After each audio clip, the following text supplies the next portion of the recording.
Welcome to a new podcast show about stuff. It's the show about stuff, the Stephen Davis Show. Here's you host, Stephen Davis. Hello. Get your official products such as this marvelous t-shirt that I'm wearing, or this great coffee mug that I'm drinking out of, and many other products with the show about stuff, the Stephen Davis logo at https://www.zazzle.com/store/a-stuff-store, and make sure you get your 15% discount today.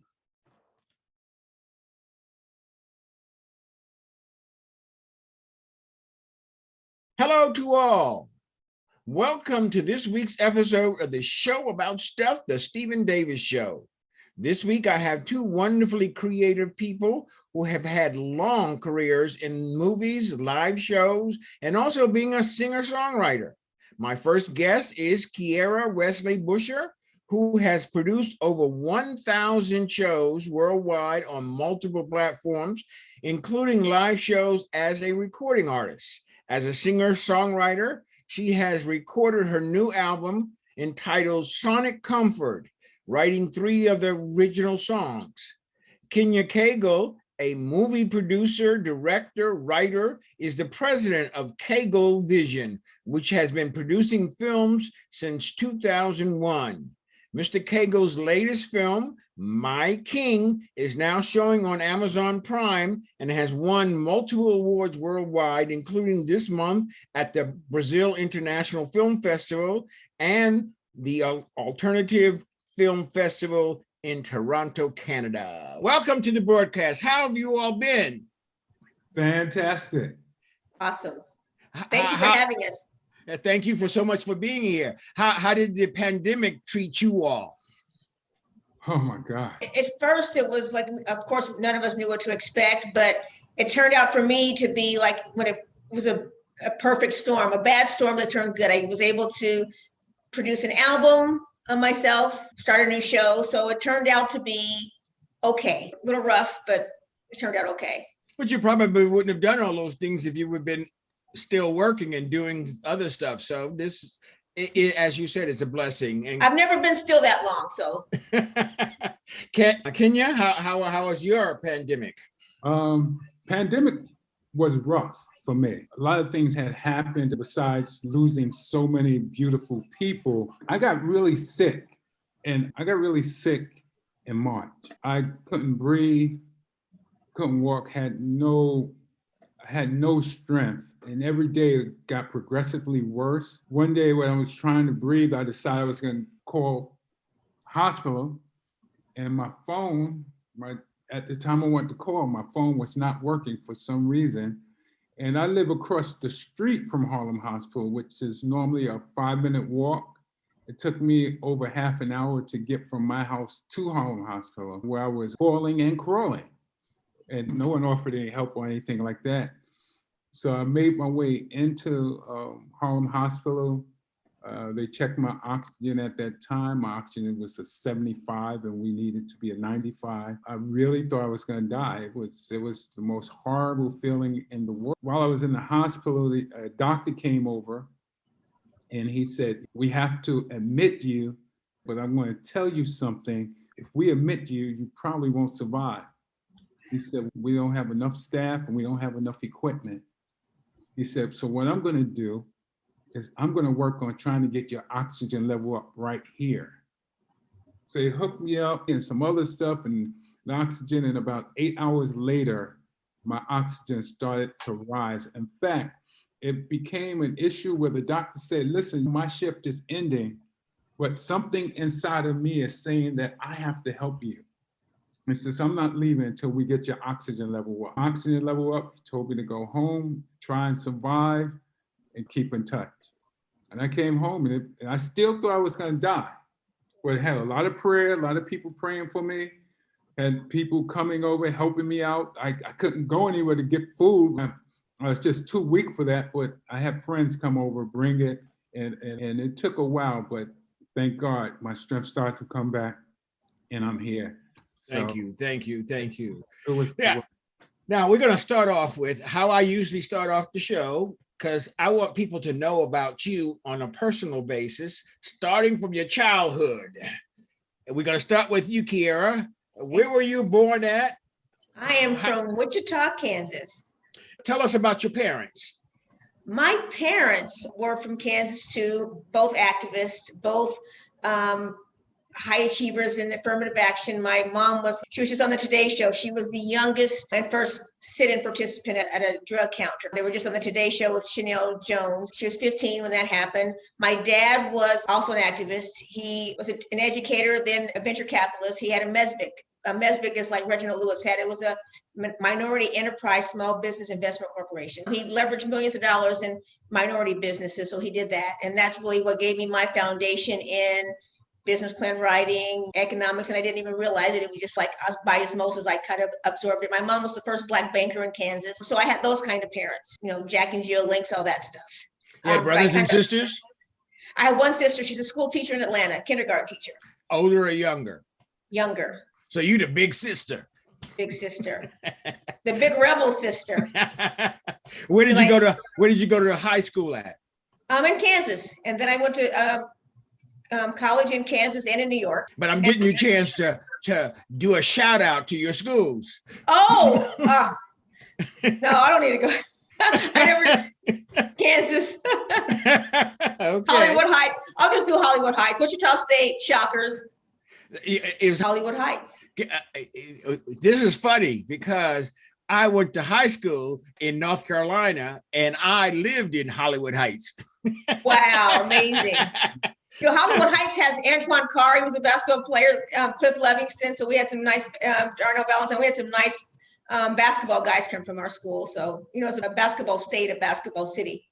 And we had football players. Marvin Powell, who used to play on the Jets, was from down the street. And Kenya, tell us about your growing up experience. I was born in Brooklyn.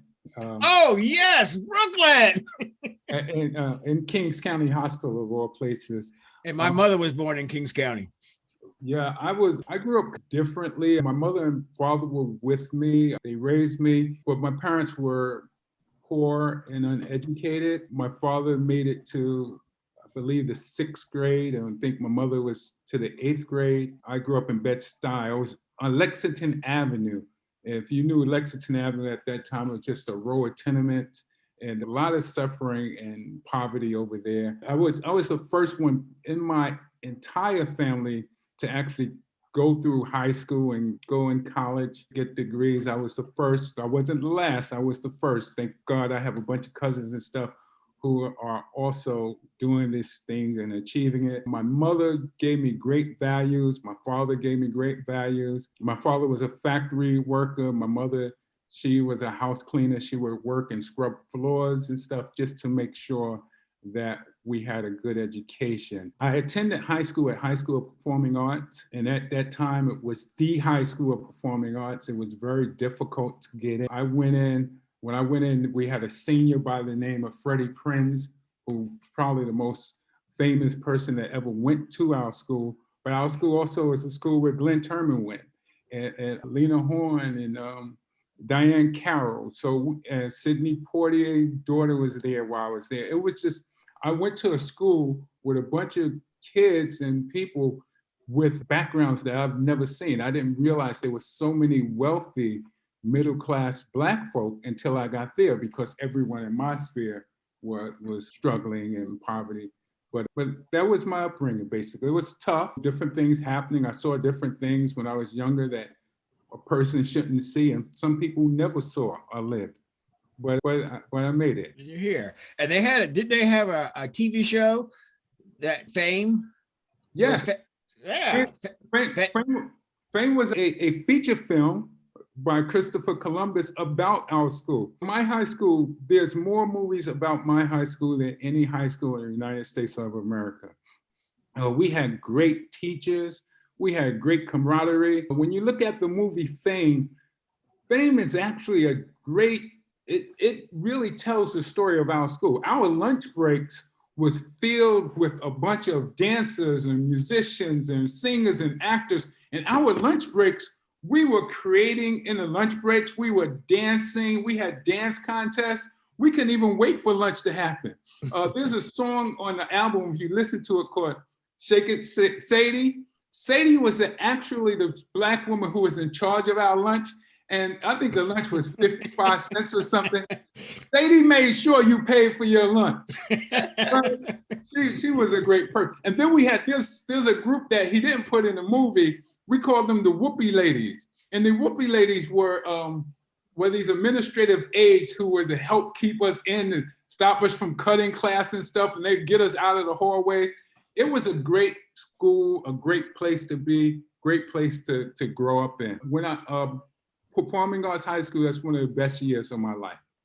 Okay. And I have to tell you, I moved to Harlem with my young boys, but I wanted my son to be in that school because of that movie. Because I grew up in the arts in Kansas, but I wanted to be in New York, and I wanted my son to be in that school, but we ended up at the Boys Club of Harlem. But for sure, that school made me want to be here in New York. Oh my gosh, it was a great place. Everybody's great, and we still stay in touch.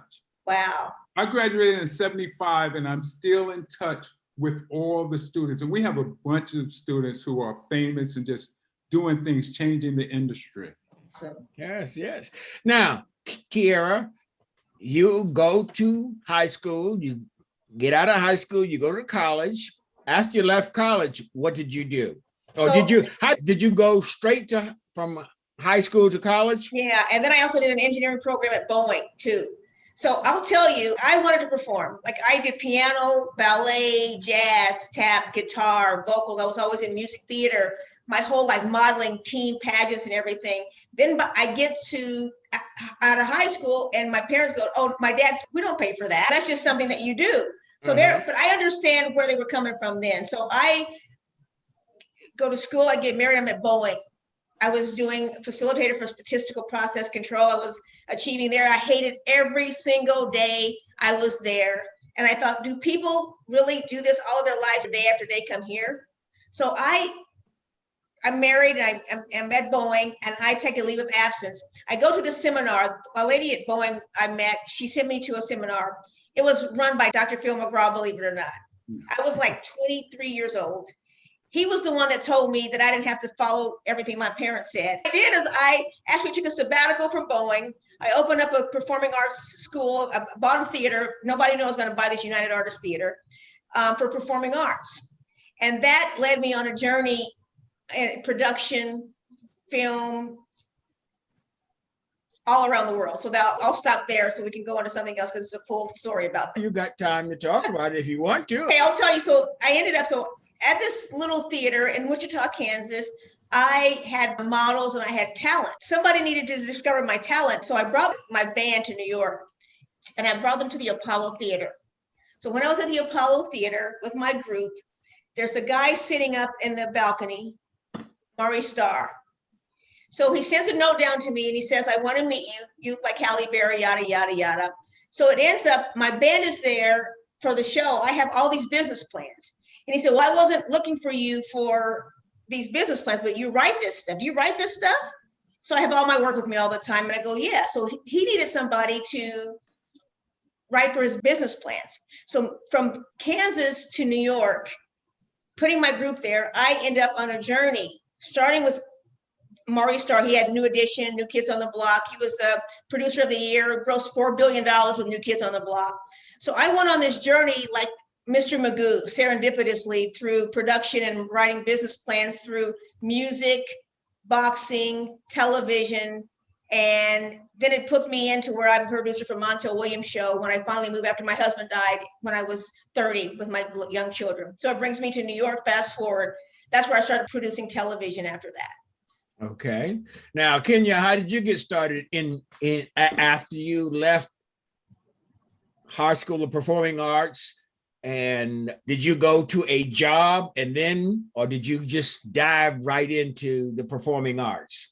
I never left the performing arts person. Even though I did go into a job, at the time, I didn't understand business and the business aspects of what it is we do. I understood the artistic aspect because I'm an artist. When you're an artist, you have to act, you have to dance, you have to sing. These are not choices that we make. We have to do that in order to live. Right. And if it's not in your blood and in your system, and if you can get away with going a few days or a few weeks without it, you don't even need to be in the business. But this is something that's in us. We growing every day, you never stop. And so what happened was I wound up going to college and working at the same time. Where did you go to college at? I went to Empire State for my undergraduate and the Metropolitan for my graduate. And at the same time, I also went to New York Film Academy. So I was doing all this because I knew where I was going. And I always knew where I was going. It was just how I was going to get there. So I wound up in the day, had a job in the day and had my business at night. And I learned business from Workshops and Business Opportunities Incorporated. And at Metropolitan College, I studied business. My degree is in media management. And so once I started to understand it, and I saw that I really didn't need anybody else in order to make money and make a living in the industry. When I saw that, sure, we want to be widespread or famous and all that kind of stuff, but that's not what I was looking for. I just wanted to be able to make a living, do movies, do acting. And once I got a hold of that and you learn the process, let me tell you something. It's simple, but it's not easy. But it's easier than working a job for 20, 30 years or having somebody else tell you what to do. I don't like being told what to do, right? Keira, I was listening to you. I'm listening to you. I'm like, wow, that's sharp. I'm learning from you, but that's it. I love the arts and this is all I like to do. I love it. I'm happy that I make a living on it. I teach film and stuff at different places. I'm just real excited about what's going on. But that was my process. Now, Keira, during what time period? I'm not trying to tell the people your age. No, I'm not going to tell you. But during what time period did you come to New York? So I can tell you that I came to New York in my 20s doing all that stuff, but I was just like exploring. I moved to New York with my sons as a widow when I was in 1998. Mm-hmm. And that's when I started like at the Montel Williams show. But I was producing my entire life, but now producing television. That was another thing, Kenya, that with producing television for talk, that was not what I wanted to do either. I didn't want to do that every single day and look for guests and tell their stories. I'm a performer. So I'm a producer performer. So I need to be able to produce people who are performers. Yes, yes. How did it feel when you came to New York and you did your first show? You produced your first show for Montel Williams. You said that's why you came, right? Yeah, New York was, because first of all, I was assimilating into New York with young kids and I was naive. I'm a Kansas girl. I'm still a little girl at heart. I'm still a Kansas girl in the city, able to navigate through the city. But I realized making it here in New York, you have a really great fulfillment because it's not easy. It was so hard just to find housing. I had to homeschool my children and work television, so that was tough. So I only did 2 seasons at Montel Williams show because 1, it didn't pay enough money for me. 2, you go on a season, you go off on hiatus, and you go on unemployment. I don't want to do that either. I can't be that unstable. And I'm more creative than that show would have let me be. So I'm grateful for that introduction, but there was so much more because I was in Harlem and I didn't realize it was Harlem. I lived on 126 in Madison. Then I ended up doing economic development on Lenox Avenue. So that means Van was my chairman. So everything that was happening for me was unfolding magically. For me, New York, it has been magical for 22 years. I had a guest on actually last week and it will show this week. And she came from California. And her thing to me was coming to New York. It was magical city and it still is. So both of y'all say the same thing. But it can be tough too, because I know Kenya was saying that he had the struggles in New York. I grew up privileged. However, the reason me coming to New York and Harlem was I always say finding my Black, because what happens is when your parents are assimilating, you are losing your identity still because you're still a Black woman. So all of a sudden you're assimilating, you're in these white neighborhoods and white schools and you lose your identity. I'm a Black woman and I've always been Black woman to the core. So coming to Harlem, I learned a lot of things. That's why I wrote the Harlem Torch magazine. You'll find it at the Schomburg Center. It was just a blessing.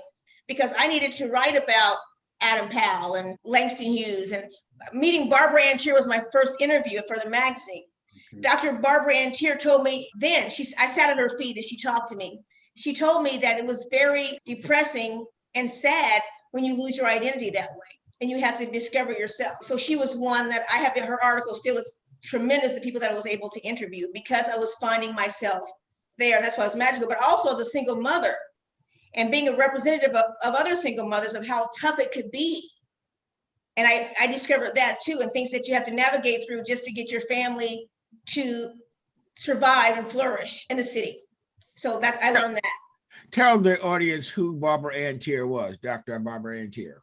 So Dr. Barbara Ann Teer was the founder of the National Black Theater. She had been a dancer on Broadway. She was married to Godfrey Cambridge. He was one of a famous Black actor, comedian in his day. Now, Kenya, what was your first production that you did? Was it as an actor initially? I was a child actor.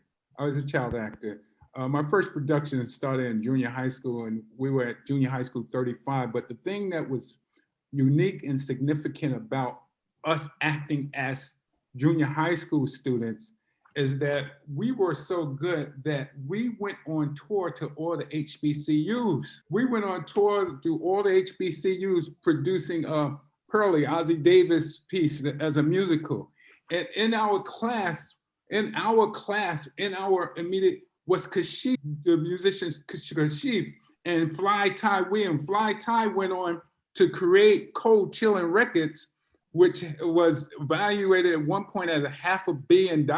These are the people who were around us. So we had all this greatness around us in this class, ran by a man who passed away this year, Dr. Martin Drew. We had some greatness all around us. And that was the first production I did. Now, one of the things is I came from public school 5 and I had a talent, and everybody, what happened in 35 is when you had a talent, they would put you in classes where your talent was. My talent was actually art. I could draw and paint really well. So I wound up in a special talented class for art, but at the same time, I couldn't do the drama classes because I was in the art classes. But what happened was I wanted to be an actor. I always knew I wanted to be an actor. I didn't know why I wanted to be an actor. I just knew this is something I wanted to do. So instead of me going to science class, I would skip science class and go to the drama class. I went to the drama class so much that it was a few months later before everyone realized I wasn't enrolled in drama. And the science teacher was telling me I wasn't gonna make the graduation or anything. The school got together, they were gonna put me out of the drama class, but I had already auditioned and got a lead role. So we made a compromise, and what happened was I had to study science at home, and I wound up, because I wanted to stay in the drama class, because the deal was if I failed science, I had to leave drama. I wound up getting 90s, and you know, I was like the second highest student in science because I wanted to do drama, and I wasn't interested in science, but I wanted it that bad. What drove you to want to be an actor when you didn't come from that kind of background? Now, Keira, listen, I'm trying to make a good impression. It's in you, Kenya. It's in you. I know. It's in me too. I get it. Go ahead. I was a kid, 5 or 6 years old, and my brother and I slept in the same bed. And I used to wake my brother up in the mornings. And I said, Leon, he said, what? I said, we have to act and put on a show for the wooden people. He said, what wooden people? I said, in the walls, there's wooden people that watch it. And Leon and I would work on shows each morning. Really, we had a wonderful series that we did, and we did it for years. And we enjoyed ourselves. And I didn't realize that I was honing my craft. I was really becoming an actor, and I wanted to be, but the thing is, I was shy. That's the other thing, Keira. I was shy, so I didn't really tell anybody that's what I really wanted to do until I got to junior high school, and I found out there was a drama class, and I went, and I knew, and this is the other thing, I knew when I went to that drama class that once the teacher saw me, that I was gonna be one of their top actors. I just knew it, even though I had no acting experience, but I was already prepared because I had done it every day. And then even when we auditioned for high school performing arts, at that time, I think it was 30,000 to 1 was your chance of getting into high school performing arts. Not one iota in me thought that I did not make it in that school. I knew when I walked in the door that this is where I was going to go to school. We use visualization, right, Keira? That's right. I had already saw myself in the school. I saw myself acting. I saw myself hanging. I saw it, and it happened. And that's what happens sometimes in the. And I wound up acting in PS Junior High School 35. Went on to performing arts. From there, this is the other thing. Once I graduated, and I went to Frederick Douglass Creative Arts Center. That's with Fred Hudson and those guys. And I honed my craft, my writing craft. And I realized I can make a living off writing too. So I had writing and acting. And then all of a sudden I discovered that, wait a minute, if I'm a producer, I can be in any film. Right now, this is the best thing about film and being a producer. I can be in any film I want, doing any role I want, because I'm in charge, because I know how to raise the money. I know how to shoot the film. I know how my films can win in festivals and go around the world. I know how to do that. Because being a producer puts you in charge. I no longer have to wait for somebody else to make. If I realize, Stephen, if I look and I realize that I'm $2,000 short for the end of my month bills, I know that I have to produce $2,000 worth of product and get it out there and get it. And the seller is nothing, because it's in demand. If you have a product or service that's in demand, you got it all. And entertainment is in demand. And Black entertainment, they now have a section where you stream. It's called Black Cinema. Mm-hmm. Yes. That's the greatest thing since sliced bread to Black. And it pays when you go out there, and it pays. So at home, they call me the neighborhood bully, because when I was growing up, I was producing these shows, making the kids do my shows. So they still call me to this day the neighborhood bully, because I made them do my shows. Self-production.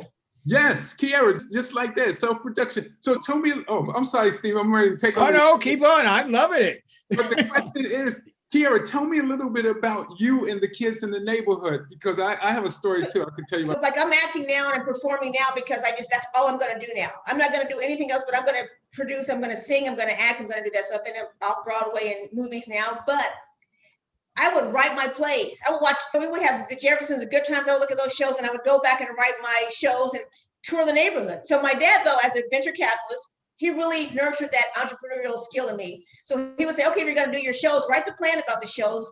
I would write the plan. I would make my refreshments. I would have everybody come, and they would encourage me. My dad would come to the daycare center. I would be like 8 years old. They would take a break from the daycare center at their lunchtime because I was going to put on a show with all the other daycare kids. That's how young it was developed inside of me. It's inside of you, I know. Yes, young lady, I'm so honored to just be here with you. I'm like hearing my own story coming from you. And I'm like, okay, yeah, because I did it. This is the other thing. I had a Super 8 movie camera where I lived when I was, I don't know, 12 or 13 or something. And we were shooting film on Super 8 with the kids in the neighborhood. Wow. Even today, I still get messages from kids that I used to work with when I was in high school. And they said, man, first opportunity I got, and I loved it. And it has changed their lives. And that's the thing, Stephen, that's really important about what it is we do. It can change your life. This is therapy. This is growth. This is a rite of passage. Bill Duke had once said to me that acting was taught to him as falling in the dark backwards. See, because that's what it is. We step out in faith and we fall. And tell people who Bill Duke is. Bill Duke is a legendary director. He directed some of the greatest motion pictures we've seen. Sister Act, Hoodlum, Deacons for Defense, Cover. He's a legend. In fact, in my book, he's probably the top, not Black director, one of the top directors in the country. And I also, so just to give you a little side note, he's actually my godfather, but that's right. So there's no bias here, right? Is there music behind him when he walks into the room? And Bill has taught, and he was a mentor too, because we all have to have mentors. I talk about all the great people around me. We have to have mentors, and we have to be careful that, and for me, especially a man, I have to be careful that he gives me a hand up, but I just use that hand up and use it on my own, but I still have to do it on my own. We can't have the ones we love feed us. We have to go out, and every time I go out and I do a show or a movie or something, I always say, hey man, what do you think? And he'll give me an honest opinion. Sometimes I'm crying. Keira, I may need to call you sometimes when I talk to Bill. Right? Like, I thought it was the greatest. But the thing is, it gets better and better. I use that term, even though I know. I'm sorry. One of the things that I can remember that I had a wonderful time at, I had a friend when I used to go out to Los Angeles quite often, and his name was Hedgeman Lewis. I don't know if you all remember Hedgeman Lewis. Hedgeman Lewis was in the 70s, he was the world boxing champion for New York. So for New York, not the world, just New York.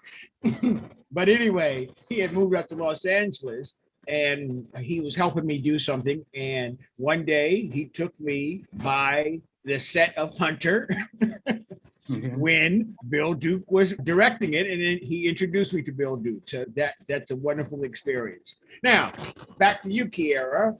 You left the Montel Williams show. You're here in New York, away from Kansas, but you got steely determination to make it. Now, what did you do from there? So I'm always blessed. I always feel like it always just happens. So my dad was a venture capitalist, wrote business plans, so I knew how to do that. So I did economic development. I was on the board of directors for Boy Squad of Harlem, but I was a drafter. I don't tell all people that, but my bread and butter came from drafting. That means I wrote IPOs. I wrote the 10Ks and 10Qs. So there would be the lawyer, the accountant, and the writer. So you're writing all these boring drafts for businesses, but that was my bread and butter. But that always translates to something else because I can write plans that are going to be like my business plans with my creativity and my imagination and my ability to crunch numbers, as Kenya's saying about when you know how to do your business and know how much money you need to make. That was magic for me in every single thing that I did.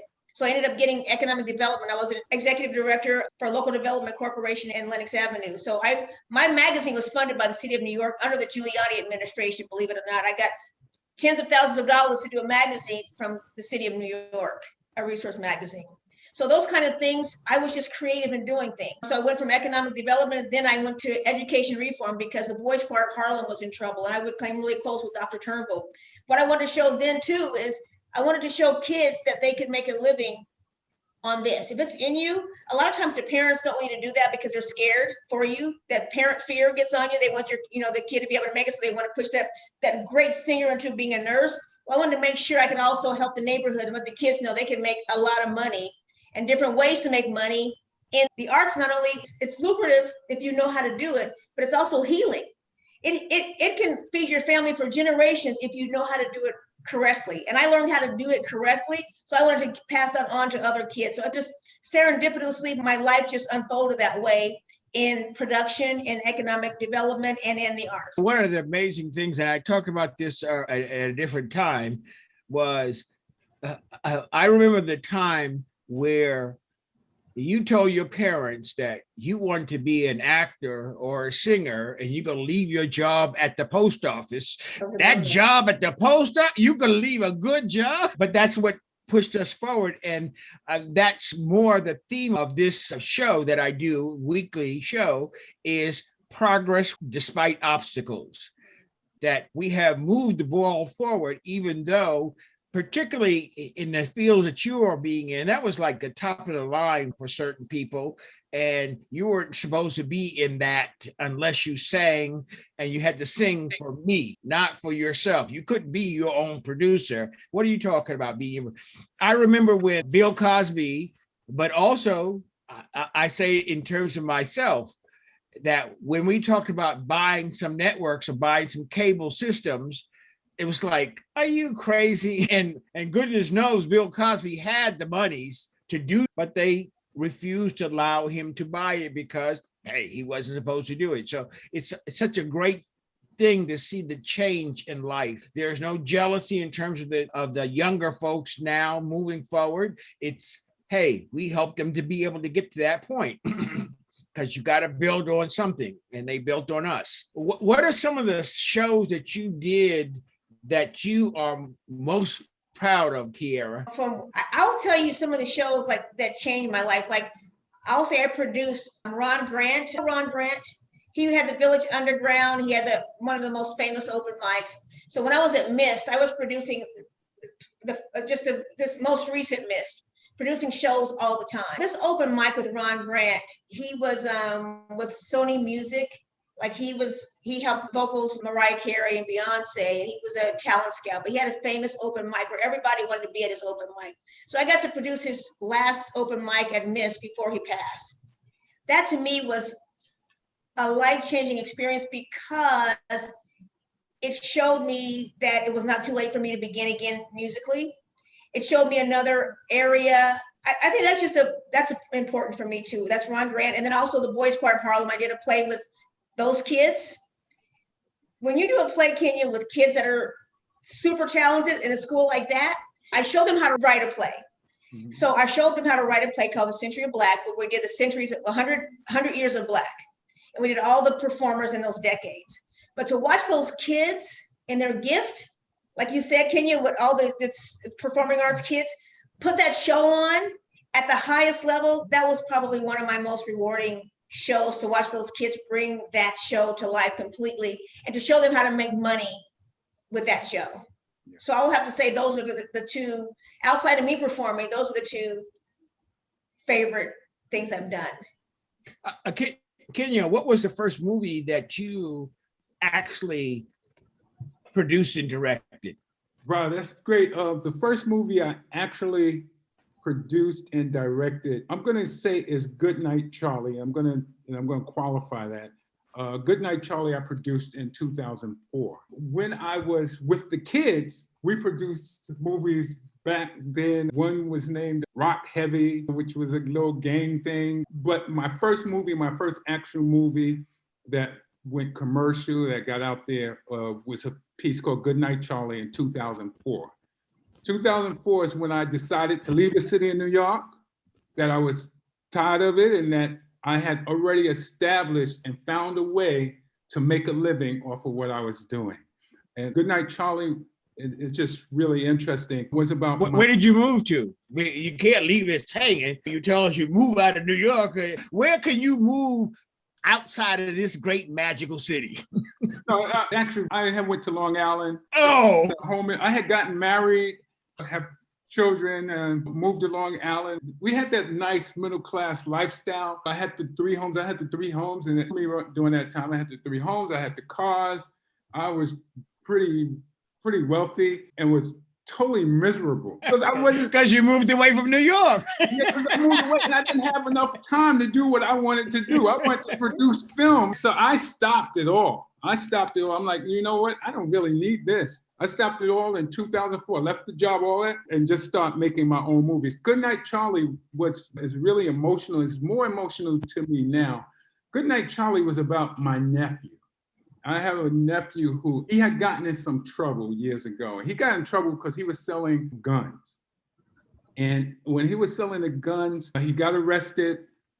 And my sister and my family came to me because I was the only one in the family really with the type of assets needed. He was given a $500,000 bail.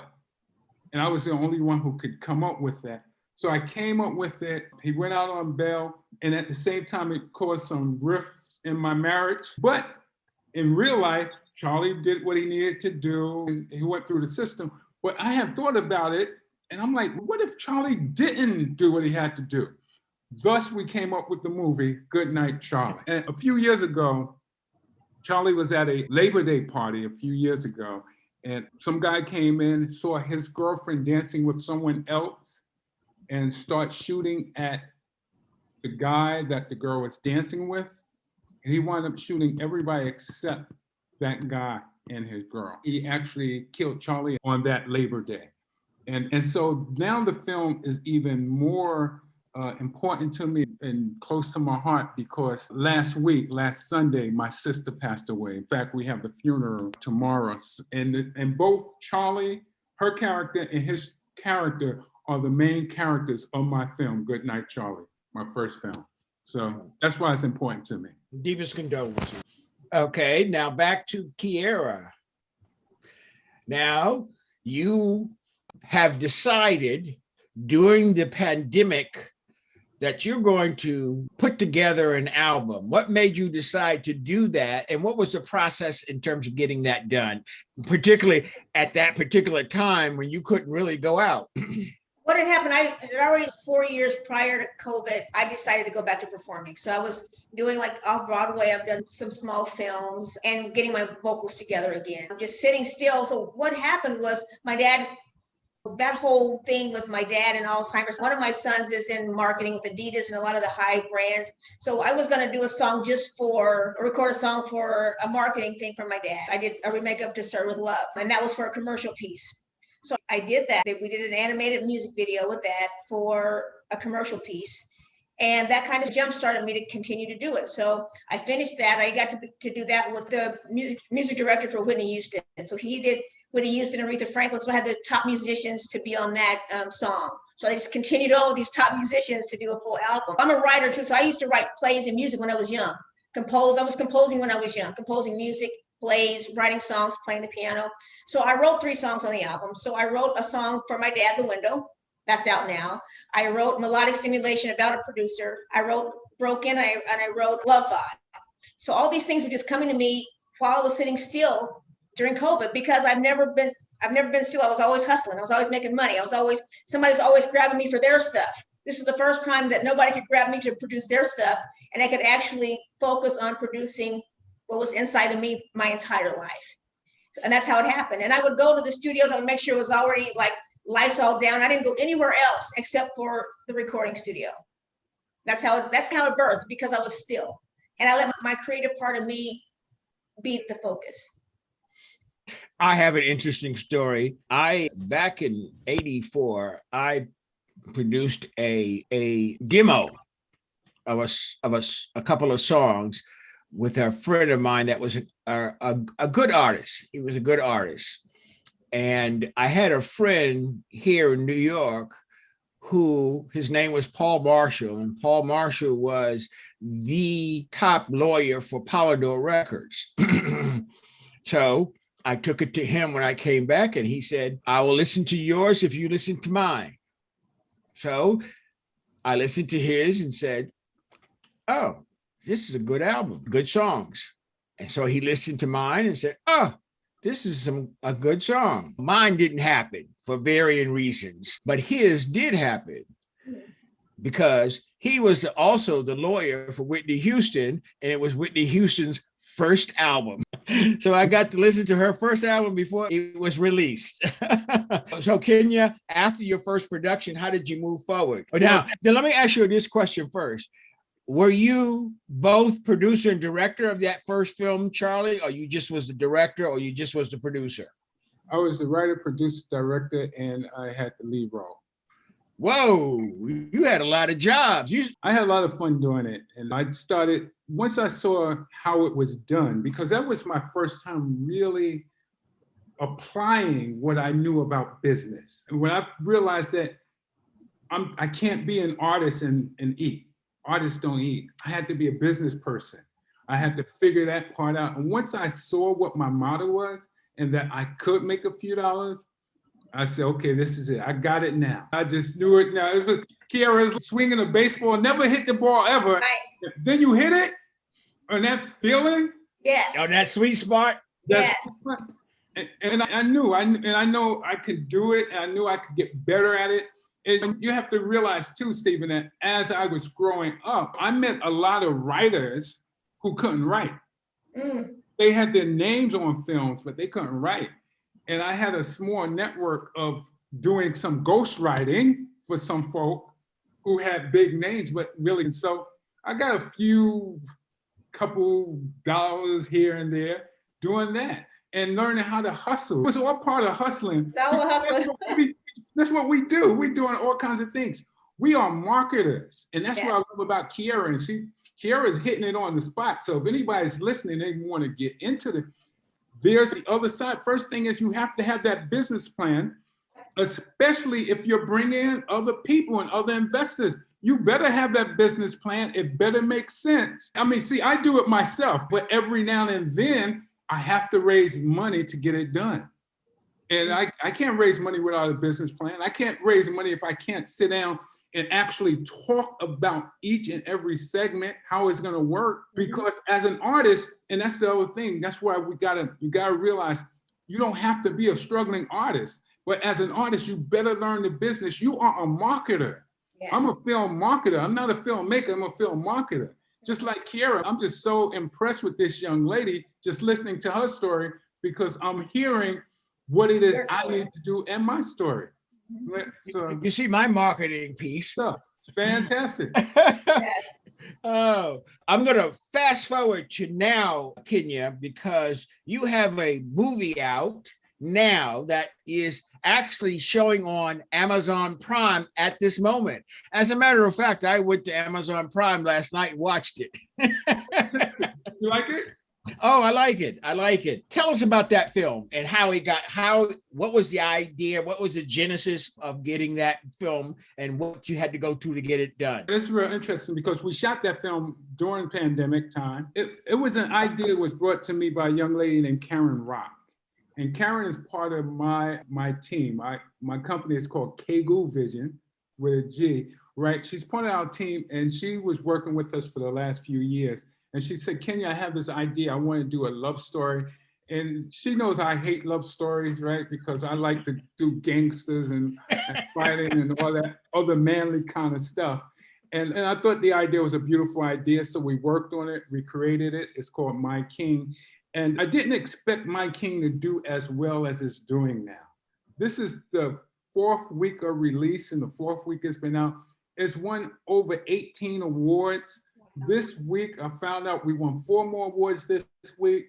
On Tuesday, we were nominated for 3 awards at one. Then yesterday, we were nominated for 3 awards at another festival. It's globally. It has won 3 Best Feature Awards within the film festival industry. And it's called a lot of attention. I'm getting a lot of emails and people are writing and I'm being offered to do shows, some more shows and stuff. And I didn't expect it, though, to do as well as it's doing. I really didn't. Yes, we're on Amazon Prime, we're on Plex, we're on Tubi, we're on Zumo, we're on Zulu. It's in a lot of different platforms. In fact, right now, Stephen, today, I have 3 films on 17 platforms, which is the most I've had at one time, at any one time. We have a film called Killing Joanne, which is also an award-winning film starring Nixon Caesar. And then I have an exercise video out that's making rounds. So it's pretty blessed year, but on Amazon Prime, it's called My King. And Stephen, like you said, is a really good story. It's a nice, tender. I'll be watching that tonight. Now, Keira, your album is out.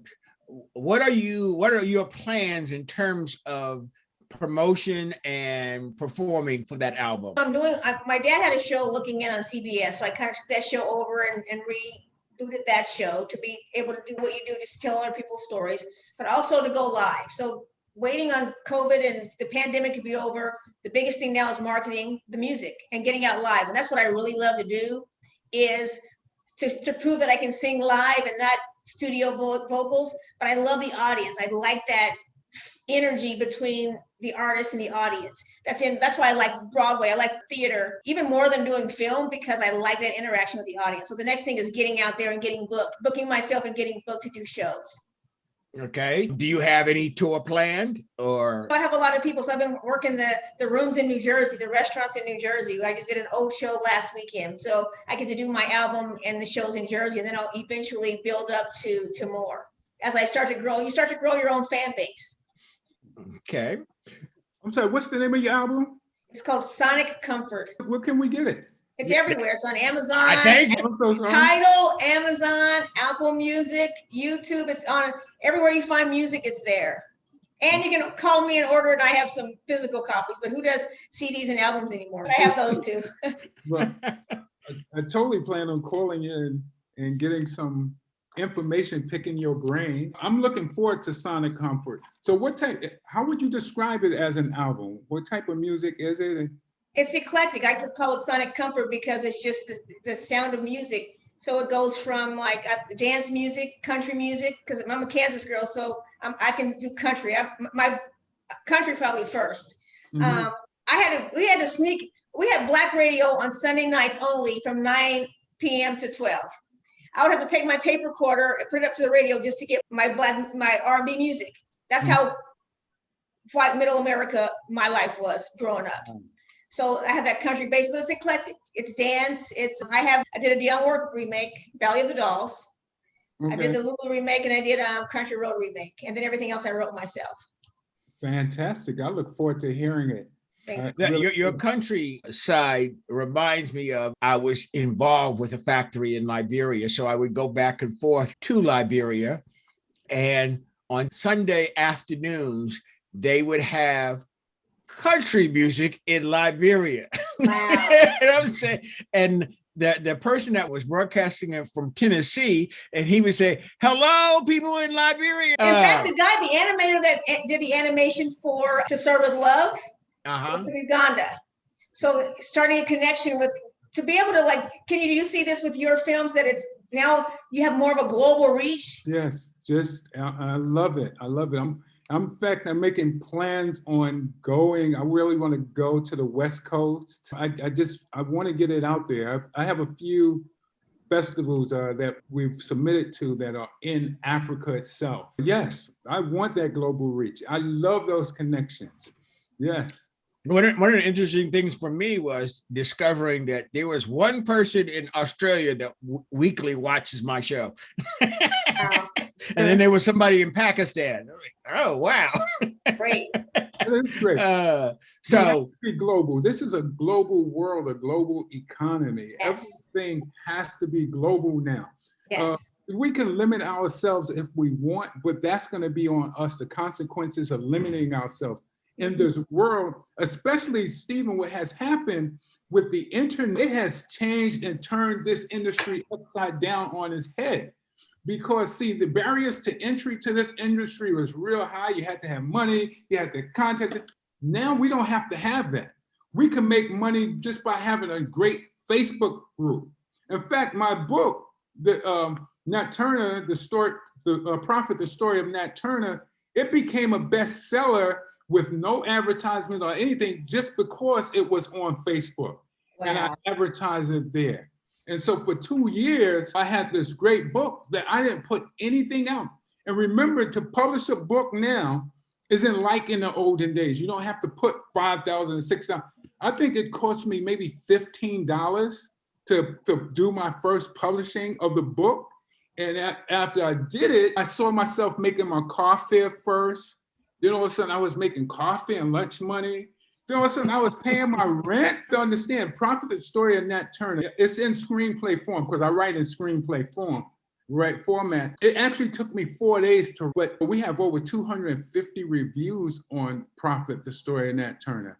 And we have a whole bunch of things happening. That's for another show sometime, but we still got things going on about that particular book. There's one show that I wanted to at least give you a chance to talk about. You did a show, I don't know whether you were directing it, you produced it, you wrote it, and you did it at Johnny Youngblood's church.